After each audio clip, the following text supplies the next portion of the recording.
mashmash sambuus malmalaado ayuu siinaya qoys waliba oo reer Galmudug ah bisha kowdeeda. shacabka Galmudug sambuuska iyo burka iyo alaabtana waa u dubaya meel kastana waa u dhigaa waana ka rajinaya kackacaya nafaqada iyo alaabta isbishaal horumarta magaaladana waa cagaariha. waxa musharaxan cagaha waaweyn ee marla araga ah ayaa ku soo bandhigay degmada Guriceel ee ka tirsan gobolka Galgaduud ee bartamaha Soomaaliya dhoolatus nuuciisa oo kale aan horay loo arag. musharax macalin marduuf murqa dhuubane ayaa maanta saxaafadda u soo bandhigay waxqabadkiisa. wadana wuxuu kala tuu siiraacay magaalada dhanka dhigi doona wada cagaar roob miya roob wanikaan waa ninkii u baahneed Soomaaliya oo dhan ninka wuxuu dhahay badda hoobyar dhanba waxaan ka dhigi doonaa macaan bal ilaahay ninkan qudrada waxa waa mucjisada ilaahay ku maneystaa la yaabay wallahi ma sha Allah. Assalaamu alaykum warahmatullahi wabarakatuh dhamaan asxaabteeda ku xiran page-kayga YouTube channel-keena fadlan hada ku cusubtiin page flow inoo dheer muuqaalkana la garay share garay si uu meel la gaaro aad iyo aad uma tantiin waa kuma musharaxa qudaarta iyo biyaha tubada caanaha inoo xariirin doon hadaba ma taqaanaa musharaxaas ama ma aragti ninkan oo sheegay inuu yahay ninkii Galmudug baahida ka bixin lahaa rafaadka ka bixin lahaa cid walba oo waxa waaye degan ama cid walba deegaanku ee Galmudugna tuba caana koosta u gelin lahaa. ninkan ayaa isku soo sharaxay 2024 musharaxnimada ee Galmudug. ninkan ayaa wuxuu sheegay in uu la arki doonin qof Galmudug ku nool oo baahi ama rafaad ama wax yaro muruga xataa arko. ninkan waa ninkii ku taami jirtay Soomaaliya oo dhan inay hesho madax u noqdo. dekada hoobiyo ayuu macaaneynaya sidoo kale qof kasta oo reer Galmudug ahna tubo cabitaan qudaar ah ayuu guriga u gelinaya. mashmash sambuus malmalaado ayuu siinaya qoys waliba oo reer Galmudug ah bisha kowdeeda. shacabka Galmudug sambuuska iyo burka iyo alaabtana waa u dubaya meel kastana waa u dhigaa waana ka rajinaya kackacaya nafaqada iyo alaabta isbishaal horumarta magaaladana waa cagaariha. waxa uu galay iyo raashin loogu talagalay xoolaha siinaya xoolo dhaqatada Galmudug isagoo la tacaali doona caafimaadkooda xoolaha.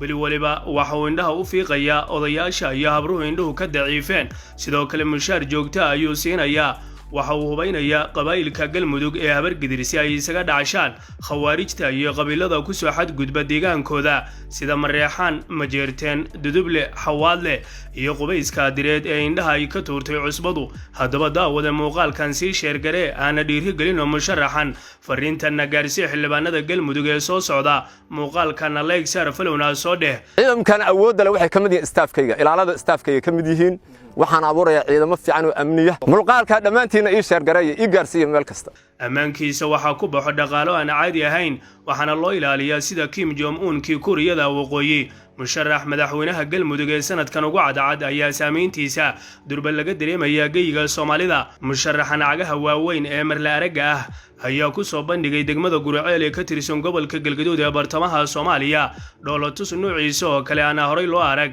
musharax macalin marduuf murqa dhuubane ayaa maanta saxaafadda u soo bandhigay waxqabadkiisa. waxaan beelweynta Galmudug halkan waxaan ka codsanayaa anoo musharax madaxweyne ah oo soo hormarsanaya codkayga sanadka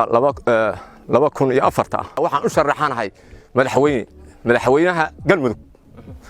waxaan in ka ballan qaadayaa inaan magaalada idin cagaariyo oo magaalo cagaaran idin dhigo oo burka iyo sambuuska aan meel kasta in ku dubo in ku dhigo ayaan horta in ka ballan qaadayaa.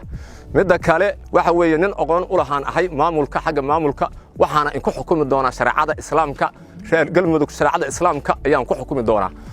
badana waa idin macaanahaysa markaas waa idin macay doonaa kalluunka alaabta waa idin soo saaraya. shacabka Galmudug waxaan ka codsanayaa inay doortaan waxa weeye inaan qorqor in kaga fiicnaado ayaan jecelahay. qorqor waad aragteen dhibka uu dingeysto waad aragteen anigu shariicada islaamka ayaan ku xukumayaa waana badda biyada waa idin macayna magaaladana waa idin cagaariha dhirtana waa beera waad aragteen magaalada Galmudug hadii la yiraahdo dhir fiican iyo magaalo fiican oo maaragtay diinta islaamka iyo khayraadka isku xukunta ayaan noqon doonaa. marka badana waa idin macayha kalluunka iyo alaabta waa idin soo saara shidaalka waxa dhan. marka waxaan in ka codsanayaa inay doorataan codsigiina maanta fartiina ha eedinina. madaxweyne madaxweyne ii soo hambaliyaya reer Galmudug waa mahadsantihiin waa ogahay inaad codkiina ku kalsooma. sanadkan waxaan sharaxay madaxweynaha Galmudug gudub cusub inay soo baxda ayaan rabaa oo la majeerto oo maamulada kala majeertaan oo maaragtaa يعني oo maamulkeeda iyo hoos iyo wax kasta aan dadaajino. marka waxaan rabaa in maaragtaa aad ila shaqeydaan يعني aad ila wadaan oo maaragtaa aad maaragtaa wixii idin taraya aad soo dhaweydaan ما أهم waxaan wax dhintay inaad soo dhaweysaa bala yani Saacad iyo Saleeman sanadadii hore waa ay qaateen waa la arkay xukunkooda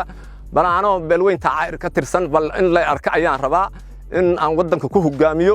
oo maaragtaa macal galmudug ay wadan fiican oo maaragtaa horumar leh ay noqoto ayaan jecelahay ciidankan awood leh waxay kamid yihiin staafkayga ilaalada staafkayga kamid yihiin waxaan abuurayaa ciidamo fiican oo amniya ciidamo fiican oo akhlaaq leh ayaan soo saaraya badana waxa weeye kalluunka iyo alaabta waa in kaga soo saaraya biyaha badda waa macaanahay biyaha badda waa lidin macayaha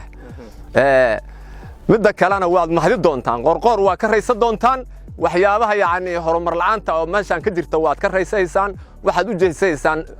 galmudug cusub galmudug ayaan wareynaa waxaana saldhigay diinta islaamka inaan ku dhaqo shacabka galmudug sambuuska iyo burka iyo alaabtana waa u dubayaa meel kastana waa u dhigaa waana ka rajinayaa kackacaya nafaqada iyo alaabta isbishaal horumarta magaaladana waa cagaariha magaalo cagaaran ayaa ka soo saaraya marka waxaan ka codsanaynaa inaad nacodkiina eedin hadhowayta inaad dhihin hadhowayta inaad nashalaydo lama rabo qoftu inay shalaydo lama rabo ninka diin iyo akhlaaq ayaa laga doortaa anigu diin lahaana waa la yaqaanaa anigu halkaas codsigayga waxa weeye diinta islaamka ayaan ku xabkanaa xabad ku xad gudub karana ma jirto soo wara garata maahan yaani maamulkayga macal Afrika oo dhan uu gaaro oo sameeyaa marka waxaan idinka codsanayaa inaad nafartiin iyo codkiina aadna eedin qabiilaalka galmudug isku leeyna dibashisa ayaan dhex dhigayaa waxaana ku xukumayaa diinta islaamka anigu waxa waaye labadii qofood haday qoftii gardaran waxa waaye mid baa laga noqonaa oo ayada quraanka sheegaysa marka waxaan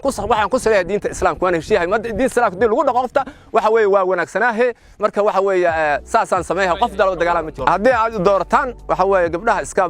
iskaabula waa isku guurinaya waxa weeye isku guurinaya marka wax midab saqooca ma jiro kana saana gaan ma jiro dadku waa ila isdhexgalaya dhexgal bulsho ayaan sameynaya dadku waa asaga kala qoqoban يعني دستورك دينت إسلام كيان وافجنا. مقال كمبيلا ولا دماء دان لا سعوتي وحن كعد سنة نادا ولا إن تسيشر جريسو مشرحنا ديري جليسو. نكان أيه شيء إنه مقالة أدوبي دونا مش كأيه بركة ومقالة لنا كدر جندون قدرته معناه ديج عسي ديج واحد نور إنه نكان سوعلي. نكان واحد لنا أني أهنتي إذا مركان فيري إنه أهنتي رب نختار. هذا وحول كلتو سيراعي مقالة لنا كان ديج دونا وذا عجار. رب يا رب والنكان ونك أبهنت سومالي ninka wuxuu dhahay badda hoobiyo dhanba waxaan ka dhigi doonaa macaan bal ilaahay ninkan qudrada waxa waa mucjisada ilaahay ku manaysta la yaabay wallahi ma sha hadii warkaas la hoobo oo war saxan uu yahay oo warkaas war la isku hubo uu yahay oo waxa waa ninka lagu kalsoonaan karo xilka loo dhiibaniyo hadii oo waxa waay oo ninka warkiis bal ka soo qaad laheeda naga dhaafiyo nala goori ani hadda waa aaminsanaaba markii isku keer raacday oo ninka ugu tufo waxa waa ducadii waa la aqbalaa ku hay markuu dhaa badiyaa macaanka dhigaaba waa qaraar waadi